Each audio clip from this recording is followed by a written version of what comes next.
وبركاته. إن الحمد لله نحمده ونستعينه ونستغفره ونعوذ بالله من شرور أنفسنا ومن سيئات أعمالنا.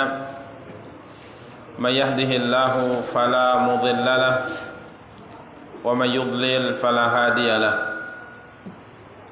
أشهد أن لا إله إلا الله وحده لا شريك له وأشهد أن محمدا عبده ورسوله صلى الله عليه وعلى آله وأصحابه ومن اهتدى بهديه واستنى بسنته إلى يوم الدين وسلم تسليما كثيرا. أما بعد. Ikhwani kaum muslimin wa akhawati kaum muslimat yang dimuliakan dan dirahmati oleh Allah Subhanahu wa taala. Puji dan syukur alhamdulillah kembali kita ucapkan untuk Allah Subhanahu wa taala atas nikmat dan karunia yang telah diberikan oleh Allah Subhanahu wa taala untuk kita semua. Salawat beserta salam semoga dilimpahkan oleh Allah untuk junjungan dan panutan kita Nabi Allah yang mulia Muhammad sallallahu alaihi wasallam. Ikhwani kaum muslimin wa akhawati kaum muslimat yang dimuliakan dan dirahmati oleh Allah Subhanahu wa taala. Pada kesempatan yang berbahagia kali ini kita akan kembali melanjutkan kajian dan pembahasan kita, mencoba untuk membaca kitab Riyadhus Shalihin karya Imam Abu Zakaria Yahya ibn Sharaf An-Nawawi rahimahullahu ta'ala. Masih pada pembahasan hadis yang ke-21 dalam bab taubat, hadis seorang sahabat yang mulia Ka'ab ibn Malik radhiyallahu ta'ala anhu, tentang cerita beliau, ketidakikutsertaan beliau di dalam perang Tabuk yang dilakukan oleh Nabi kita yang mulia sallallahu alaihi wa ala alihi wa sahbihi wasallam, di mana pada poin terakhir yang kita baca pada pertemuan yang lalu, kita telah sampai pada cerita beliau bagaimana Nabi sallallahu alaihi wasallam dan kaum muslimin membaiqat beliau dengan dua orang sahabat yang lainnya yang bernama Murarah ibn Rabi al-Amri dengan sahabat Hilal bin Umayyah al-Waqifi radhiyallahu ta'ala anhum wa ardahum, di mana Ka'ab bin Malik radhiyallahu ta'ala anhu menceritakan kepada kita bahwa setelah kaum muslimin melakukan apa yang mereka lakukan terhadap beliau dan dua orang temannya, beliau bercerita bahwa beliau mendapat surat dari Raja Ghassan. Ya, kita telah ceritakan pada pertemuan yang lalu bahwa Raja Ghassan adalah raja di bawah kendali kerajaan Persia, ya, kerajaan Persia, di mana dia mengirim surat khusus kepada Ka'ab bin Malik radhiyallahu ta'ala yang dibawa oleh seorang nabti, ya, nabatiyun min nabti ahli Syam mimman qadima bit ta'ami yabi'uhu bil Madinah. Ya, di mana pucuk surat tersebut ditujukan kepada Ka'ab bin Malik dibawa oleh seorang petani, di mana petani ini biasa datang ke kota Madinah membawa hasil panennya untuk menjualnya di kota Madinah. Maka kemudian surat itu diberikan kepada Ka'ab bin Malik, dan Ka'ab bin Malik bercerita bahwa beliau bisa membaca dan bisa menulis. Maka beliau baca, kiranya di dalam surat tersebut ada tawaran yang sangat luar biasa. Ya, di mana dalam surat tersebut ditawarkan kepada beliau untuk bergabung atau untuk pindah ke negeri Raja Ghassan ini, dan Raja Ghassan akan berjanji akan memuliakan beliau. Ya, di saat Nabi dan seluruh kaum muslimin membaikot beliau, ya, maka tawaran ini datang kepada beliau radhiyallahu taala. Beliau berkata, "Hadhihi aidan minal bala." Ini termasuk ujian yang lainnya. Maka apa yang dilakukan oleh Ka'ab bin Malik kita ceritakan kemarin. Beliau membakar surat tersebut. Ya, beliau membakar surat tersebut. Agar apa? Agar tidak apa? Kenapa dibakar? Ya, agar supaya surat tersebut tidak kemudian merusak iman beliau. Ya, ini sebagaimana kita jelaskan pada pertemuan yang lalu bahwa seorang yang telah meninggalkan sesuatu yang dilarang oleh Allah Subhanahu wa taala, dia sudah mampu meninggalkan tersebut, maka usahakan sesuatu yang dia tinggalkan karena Allah Subhanahu wa taala tersebut, ya, harus dia hilangkan. Ya, jangan sampai kita merasa atau berkeyakinan ini saya tinggalkan sebagai kenangan. Ya. Ya benar, masih kita anggap sebagai kenangan jika seandainya iman kita masih kuat, kita tidak akan kembali melakukan sesuatu yang dilarang oleh Allah. Namun jika seandainya iman kita turun, ya, karena Ahlussunnah berkeyakinan bahwa iman itu bisa naik dan bisa turun. Tatkala iman tersebut turun, apa yang terjadi? Mungkin kita akan mengulang kembali sesuatu yang sudah kita tinggalkan karena Allah. Maka semua sarana yang bisa menjadikan kita terjatuh lagi ke dalam maksiat, jauhi dan tinggalkan semuanya, jangan disisakan. Ini yang dilakukan oleh Ka'ab bin Malik. Beliau langsung bakar surat itu supaya beliau tidak tergoda di kemudian hari. Ya, karena beliau tentunya belum tahu sampai kapan ujian ini akan berakhir. Pembaikotan ini berakhir sampai kapan? Ya, ini masih kuat. Ya, bagaimana kalau seandainya berlanjut sekian hari ke depan masih terus dibaikot? Karena Nabi kita yang mulia sallallahu alaihi wasallam menyerahkan kejujuran beliau kepada Allah. Artinya kesalahan besar yang dilakukan oleh beliau ini diserahkan kepada Allah. Apakah Allah akan turunkan ayat atau akan turunkan keputusan menerima taubat beliau atau tidak? Nabi sendiri tidak mampu untuk memutuskan. Jadi bisa saja ini akan panjang. Ini yang difikirkan oleh Ka'ab bin Malik, maka beliau bakar surat tersebut. Hatta idza madat 40 minal 50 wastalbathal wahyu idza rasulillah ya'tini. Berlalulah 40 hari. Subhanallah, 40 hari 40 malam beliau dibaikot oleh semua penduduk kota Madinah. Semuanya membaikot beliau. Bahkan ucapan salam yang diucapkan oleh beliau kepada Nabi sallallahu alaihi wasallam, apakah Nabi menjawabnya? Tidak, Nabi tidak menjawab. Tidak bergerak bibir Rasulullah SAW tatkala Ka'ab bin Malik mengucapkan salam kepada Nabi sallallahu alaihi wasallam. Bahkan Ka'ab bercerita, di saat aku salat, aku melirik kepada beliau sallallahu alaihi wasallam. Apakah Nabi melihatku? Kiranya benar, di saat aku salat, tatkala aku melirik, Nabi melihatku. Namun setelah aku salam, aku sangka karena beliau di saat salat memandangiku, setelah salam mungkin beliau menerimaku, maka aku pun mendatangi beliau. Kiranya Nabi SAW berpaling dariku. Nabi tidak mau melihatku. Ini ikhwani kaum muslimin, ini berlalu berapa hari? 40 hari, sangat berat ini ya. Wastalbathal wahyu, beliau mengatakan wahyu juga tidak turun. Jadi karena sebagaimana kita sebutkan tadi, keputusan taubat dosa dari Ka'ab bin Malik ini, apa yang akan terjadi itu diserahkan oleh Nabi kepada Allah. Jadi nunggu keputusan Allah tentang mereka ini, apa yang akan Allah lakukan terhadap mereka ini. Kiranya wahyu tidak juga turun. Idza rasulillah ya'tini, tiba-tiba datanglah utusan Rasulullah SAW mendatangiku, kemudian dia berkata, aku ini diutus oleh Rasulullah SAW, ya'muruka an ta'tazila imra'atak. Nabi SAW menyuruhmu untuk menjauhi istrimu. Subhanallah. Disuruh untuk menjauh dari istri. Maka Ka'ab bertanya kepadanya, utalliquha? Apakah ini perintah agar aku menceraikan istriku? Ammadza af'al? Atau apa yang harus aku lakukan? Apakah sekedar berpisah untuk sementara waktu, istri harus juga membaikot aku? Ataukah aku harus menceraikannya?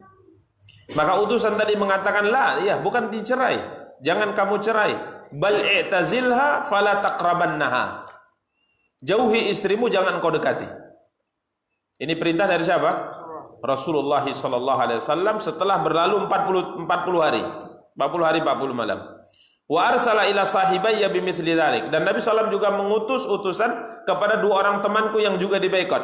Hilal bin Umayyah dan Murarah bin Rabi. Juga diperintahkan mereka berdua menjauhi istri.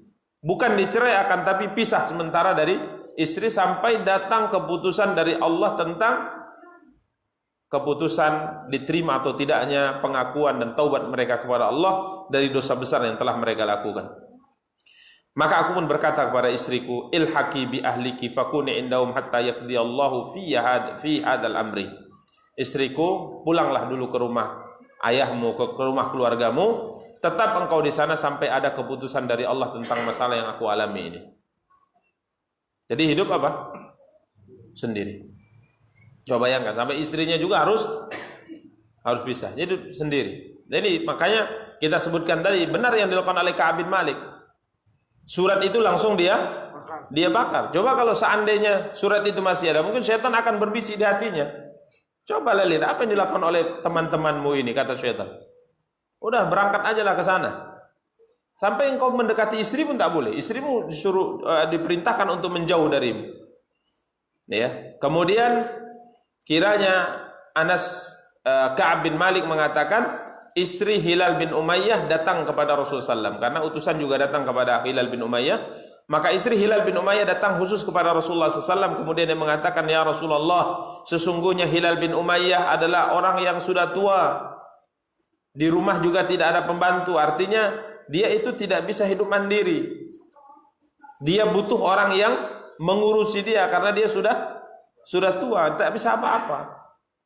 Fahal taqra'an akhdumahu, apakah engkau juga membenci aku untuk sekedar melayani dia? Mungkin dia butuh makan, dia butuh membersihkan pakaian dan sebagainya. Apakah engkau juga melarang aku melakukan hal itu? Seakan-akan istrinya meminta keringanan. Janganlah dipisahkan karena memang dia tidak bisa hidup sendiri. Maka Nabi SAW mengatakan, ya kalau untuk seperti itu, kata Rasulullah, aku tidak melarangmu, tapi ingat, jangan engkau didekati olehnya. Silakan siapkan makanan, pakaian, bersihkan rumah, tapi jangan kalian berhubungan. Ini perintah dari siapa? Rasulullah. Karena keputusan tentang mereka ini belum ada dari Allah Subhanahu Wa Taala. Maka tatkala informasi ini datang sampai kepada istriku, ini cerita dari istri yang mungkin cerita sana sini, maka istri Ka'ab mengatakan, maka istri Hilal bin Umayyah berkata, demi Allah ya Rasulullah, semenjak keputusan pemboikotan dilakukan kepadanya, dia itu duduk tidak pernah ke sana kemari. Tidak pernah melakukan apa-apa. Dia selalu duduk dan menangis, duduk dan menangis. Maka ini yang kita sebutkan kemarin, bahwa mereka ini tidak lagi, dua orang ini Hilal bin Umayyah dan Murarah bin Rabi, tidak lagi mengerjakan salat berjamaah di mana? Di masjid, mengurung diri. Jadi terus menangis, menyesali atas perbuatan yang mereka lakukan. Ya, ini taubat mereka ya kepada Allah Subhanahu Wa Taala. Maka sebagian istriku berkata kepadaku, kata Ka'ab bin Malik, cobalah, kita disuruh pisah ini. Cobalah engkau datang kepada Rasulullah SAW, atau sebagian keluarga Ka'ab mengatakan, sebagai istrinya mengatakan, apa pendapatmu jika seandainya kami datang kepada Rasulullah SAW meminta keringanan untuk sekedar melayani kebutuhan sehari-hari, sebagaimana diizinkan oleh Nabi SAW istrinya Hilal bin Umayyah. Maka Ka'ab mengatakan, aku tidak akan pernah mengizinkan, aku tidak akan pernah meminta izin tentang hal ini kepada Rasulullah. Apa yang akan diucapkan oleh Nabi kepada aku kalau aku minta izin? Aku adalah seorang lelaki yang masih muda. Ya, beda dengan Hilal bin Umayyah, beliau sudah tua, aku masih muda. Kalau aku juga minta izin, mungkin luar biasa nih sikap Nabi kepadaku. Tadinya mungkin marahnya sebagaimana yang kita lihat, mungkin marahnya akan bertambah. Tidak, aku tidak akan minta izin. Sudahlah, pulanglah engkau ke rumah keluargamu. Ya, sampai Allah putuskan masalah yang aku hadapi ini. Falabitha bidzalika asyra layal. Berlalu setelah keputusan untuk menjauhi istri 10 hari 10 malam. Maka sempurnalah berapa? Fakamula lana khamsuna lailah min hini naha an kalamina. Sempurna sudah berapa hari? 50 hari 50 malam dari awal pembaikotan. Subhanallah. Ya, 50 hari 50 malam dari awal pembaikotan. Di salat subuh di hari yang ke-50, ya, sobah khamsina lailah, di pagi hari ke-50-nya, setelah selesai salat subuh, aku salat subuh di salah satu di antara atas yang ada di rumahku, di atasnya ada tingkatnya. Setelah selesai salat subuh aku pun duduk termenung. Ya. Ana jalisun 'alal hal alladzi dzakarallahu ta'ala minna. Aku duduk termenung. Aku rasakan bahwa jiwaku sudah sangat sempit.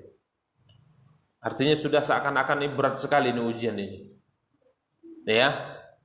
40 hari tambah 10 hari kemudian pisah, enggak ada lagi orang di rumah, aku hidup sendiri, terasa sangat berat hidup ini. Ya, bahkan beliau mengatakan wadaqat alayyal ardu bima rahubat. Bumi ini sudah terasa sempit sekali sudah. Ya. Ini sudah pada posisi puncaknya.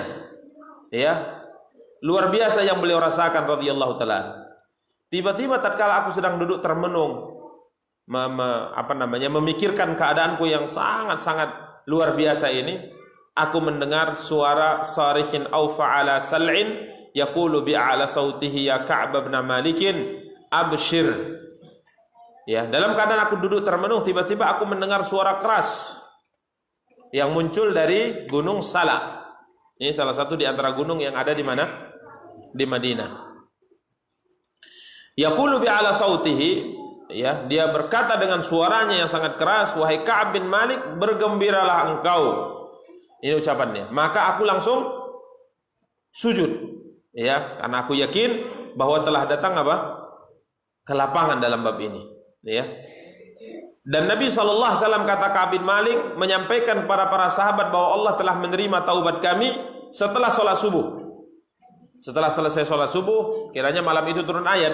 Setelah selesai sholat subuh, maka Nabi SAW membacakan ayat bahwa Allah SWT telah menerima taubat kami.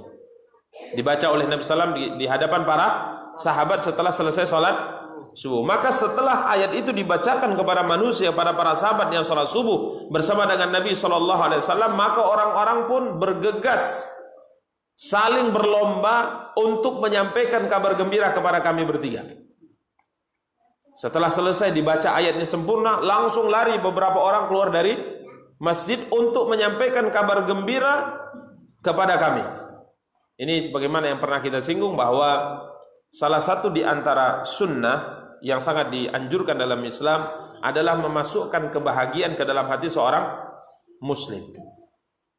Jadi kita sebagai seorang muslim dianjurkan untuk membahagiakan saudara kita. Dan kita tidak boleh membuat saudara kita apa? Bersedih, tidak boleh. Makanya coba lihat bagaimana para sahabat ini, mereka berlomba-lomba untuk mendatangi 3 orang sahabat ini agar dialah yang pertama kali memberi kabar gembira. Ada yang pergi ke rumah Hilal bin Umayyah, ada yang pergi ke rumah Murarah bin Rabi, dan ada yang pergi ke rumah Ka'ab bin Malik, berlari untuk menyampaikan apa? Kabar gembira. Kemudian Ka'ab bin Malik mengatakan, warakadha rajulun ilayya farasan. Ada seorang laki-laki, karena dia ingin mendahului teman-teman yang berlari ke rumahku, maka dia pun menaiki kudanya dan memacu kudanya dengan kencang. Ya.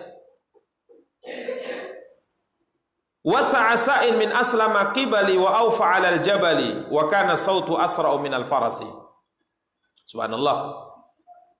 Ada seorang yang berlari, ya, berpacu dengan kuda. Tentunya lebih kencang apa? Lebih kencang kuda. Tapi orangnya tidak habis akal karena dia ingin yang pertama kali menyampaikan kabar gembira kepada Ka'ab bin Malik. Orang berlari, dia bilang, ini nggak bisa dikejar kan?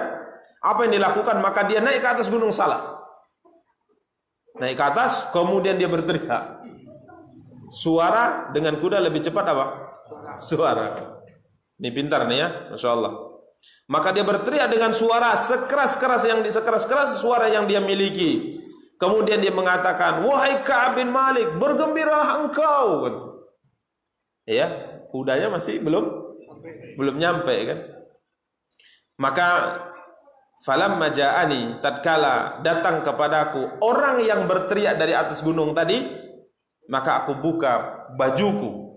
Aku buka bajuku dan kuhadiahkan kepada dia. Demi Allah, kata Ka'ab bin Malik, aku tidak punya baju kecuali itu. Kalau seandainya aku punya lebih, aku akan kasih dia. Jadi ya, ini luar biasa ya. Nabi SAW mengatakan, man sana ilaikum ma'rufan fakafi'uh. Barang siapa yang berbuat baik kepada kalian, maka balaslah apa? Kebaikannya. Kalau ada yang berbuat baik kepada kita, balas kebaikannya. Ini sunnah.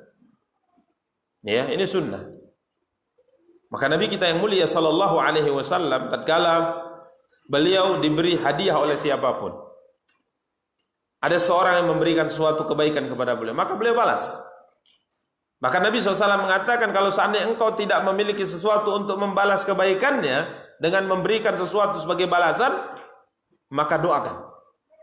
Doakan dia sampai engkau merasa bahwa kebaikannya itu sudah engkau balas.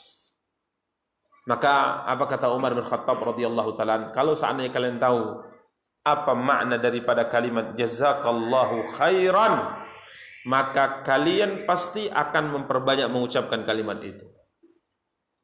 Jadi kalau ada orang memberi kita sesuatu, kemudian kita mengatakan jazakallahu khairan, ini sebenarnya sudah lebih dari balasan. Karena artinya sangat luar biasa. Semoga Allah membalasmu dengan kebaikan. Tapi harus ada khairannya. Karena ada sebagian hanya mengatakan apa? Jazakallah. Semoga Allah memberi balasan kepadamu. Cukup. Titik sampai di situ. Ini artinya bisa rusak. Jazakallahu khairan bisa baik, bisa buruk. Semoga Allah memberikan balasan kepada. Balasan apa? Bisa surga, bisa neraka. Bisa kebaikan, bisa keburukan. Maka harus disempurnakan dengan kata apa? Khairan. Semoga Allah memberikan balasan kebaikan kepadamu dunia dan akhirat. Ini subhanallah. Ini yang dilakukan oleh Nabi SAW, dan ini adab Islam. Karena Nabi SAW tatkala dijamu oleh seorang sahabat makan siang, dijamu, diberikan kurma, ya, kemudian disembelihkan kambing, dikasih jamuan roti dengan daging kambing yang sudah dimasak oleh istrinya. Maka setelah itu Nabi SAW mengatakan, datanglah kepada kami, kata Rasulullah. Hari ini datanglah kepada kami. Maka sahabat ini datang. Kiranya apa yang dilakukan oleh Nabi? Membalas kebaikannya, sahabat ini diberi seorang budak perempuan, pembantu. Ya, budak ya. Bukan ngambil perempuan dikasih, bukan. Budak ya.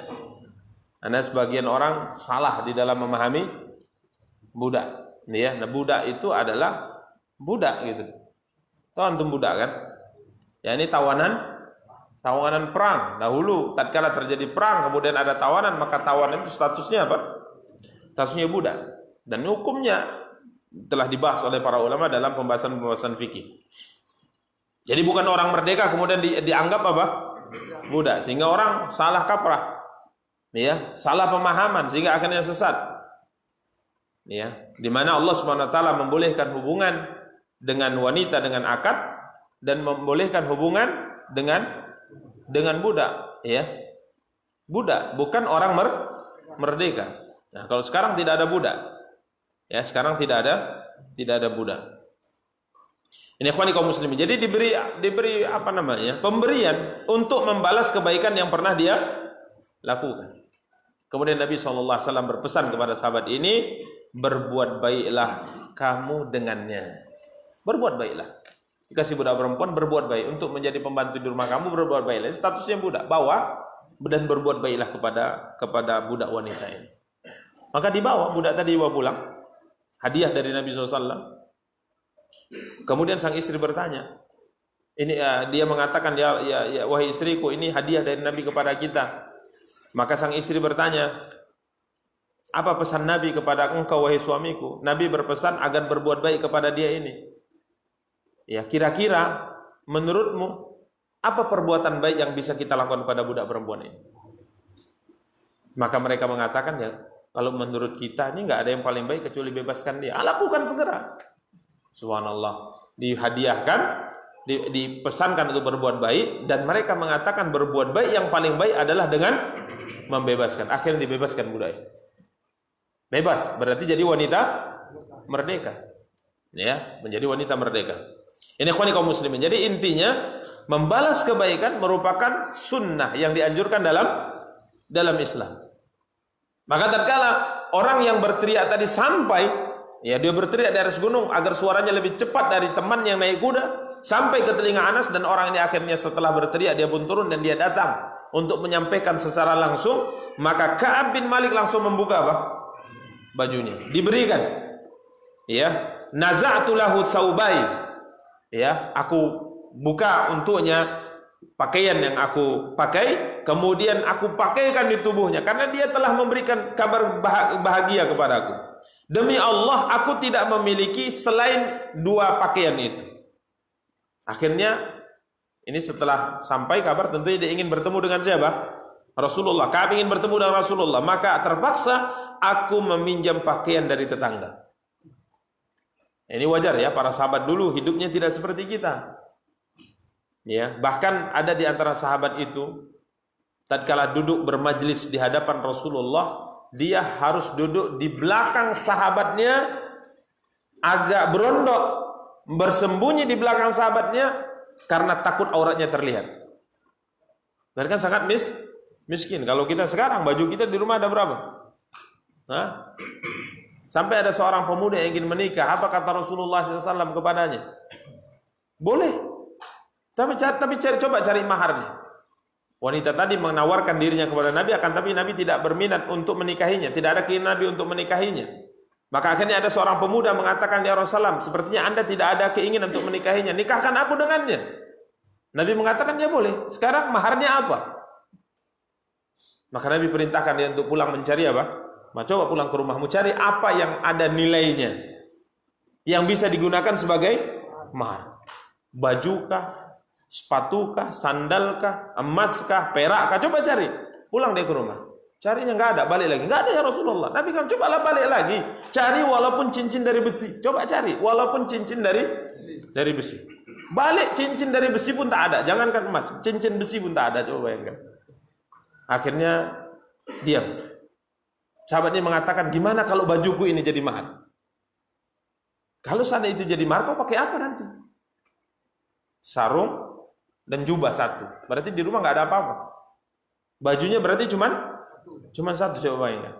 Inilah bajuku ini jadi mahar Rasul. Ya, kalau ini nanti jadi mahar untuk istrimu, kamu pakai apa keluar untuk sholat untuk ini? Iya juga kan. Berarti miskinnya luar biasa. Kalau kita mau jadi mahar banyak di rumah kita apa? Semua bisa jadi mahar. HP ini bisa jadi mahar gak? Sangat bisa. Ya, cuman gak ada yang mau mungkin ya.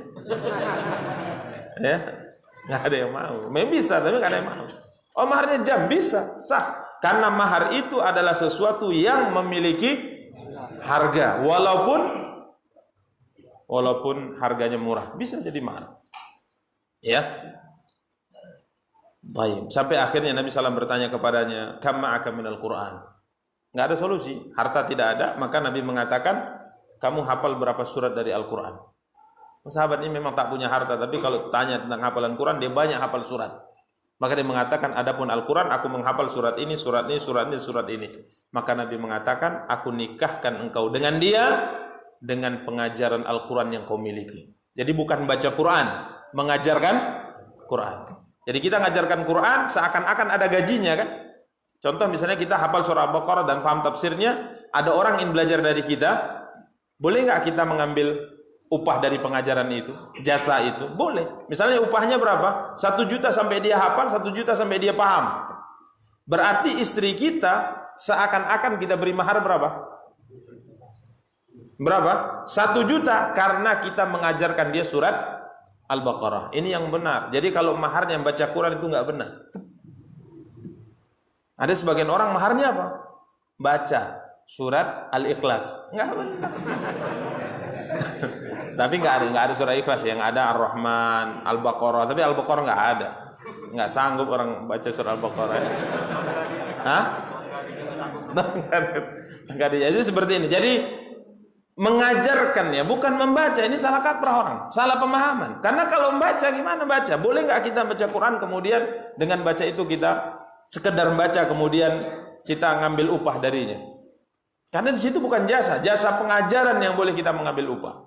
Itu yang benar. Jadi lelaki ini dinikahkan dengan wanita tadi dengan mengajarkan istrinya beberapa surat yang dia hafal, seakan-akan gratis pengajarannya, bayarannya adalah seakan-akan upah tadi. Itu yang menjadi apa? Menjadi mahar. Ini ikhwani kaum muslimin yang dimuliakan dan dirahmati oleh Allah Subhanahu wa taala. Jadi para sahabat kala itu banyak yang miskin. Maka aku pinjam baju tetangga, kemudian aku pergi untuk bertemu dengan siapa? Rasulullah sallallahu alaihi wasallam. Setiap aku bertemu dengan kelompok kaum muslimin, mereka semua mengucapkan apa kata? Selamat. Selamat ya, taubat Anda telah diterima. Selamat, taubat Anda telah diterima. Setiap aku melewati sekumpulan orang, semuanya mengucapkan kata apa? Selamat. Ini menunjukkan bahwa semua kaum muslimin bahagia tatkala taubat Ka'ab bin Malik diterima oleh Allah. Begini harusnya jiwa kita. Senang kalau kaum muslimin senang, susah dan sedih kalau kaum muslimin susah dan sedih. Jangan sampai kita bahagia tatkala muslim sedih, dan sedih tatkala ada seorang muslim berbahagia. Ini sikap yang luar biasa dari para sahabat. Sampai aku masuk ke masjid, fa idza Rasulullah jalisun haulahun nas. Kiranya tatkala aku masuk, aku dapati Nabi sedang duduk dikerumuni oleh para sahabat. Maka berdirilah seorang sahabat dari Muhajirin bernama Talhah bin Ubaidillah radhiyallahu an yuharwil. Tatkala dia melihat aku masuk dari pintu masjid, maka dia segera bangkit, kemudian berlari mendatangiku, kemudian memelukku. Ya, dia jabat tangan denganku, kemudian memelukku sembari mengucapkan kata ungkapan kebahagiaan karena apa? Taubatku telah diterima. Kemudian mengatakan, demi Allah tidak ada seorang pun di kalangan Muhajirin yang bangkit mengucapkan selamat kepadaku kecuali Talha bin Ubaidillah. Ka'ab mengatakan, sikap Talha ini tidak pernah aku lupakan. Karena dari sekian banyak orang Muhajirin yang bangkit di masjid waktu itu mengucapkan kata selamat kepadaku, hanya siapa? Talha bin Ubaidillah radhiyallahu ta'ala.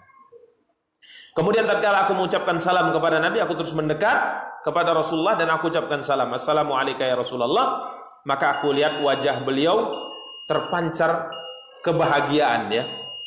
Kemudian Nabi mengatakan, berbahagialah wahai Ka'ab dengan satu hari yang kau lalui dalam hidupmu yang lebih baik semenjak engkau dilahirkan oleh ibumu. Maka Ka'ab bertanya, apakah penerimaan taubat dari dosa yang aku lakukan itu datang dari Anda atau datang dari Allah? Maka Nabi mengatakan, keputusannya datang dari Allah Subhanahu wa taala. Kemudian wajah Nabi bercahaya ya.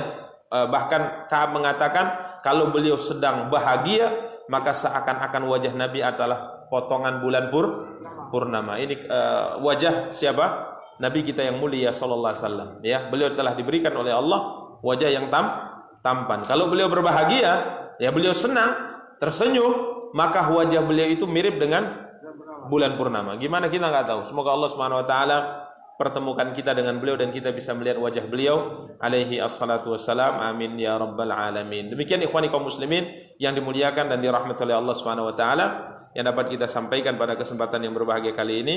Sebagaimana kita sampaikan, pembahasan kita tidak kejar tayang, tidak kejar target ya. Jadi kita baca pelan-pelan, ada faedah kita jelaskan.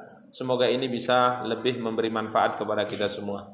Demikian kita cukupkan. Subhanakallahumma bihamdika asyhadu an la ilaha illa anta astaghfiruka wa atubu ilaika. Wassalamu alaikum warahmatullahi wabarakatuh.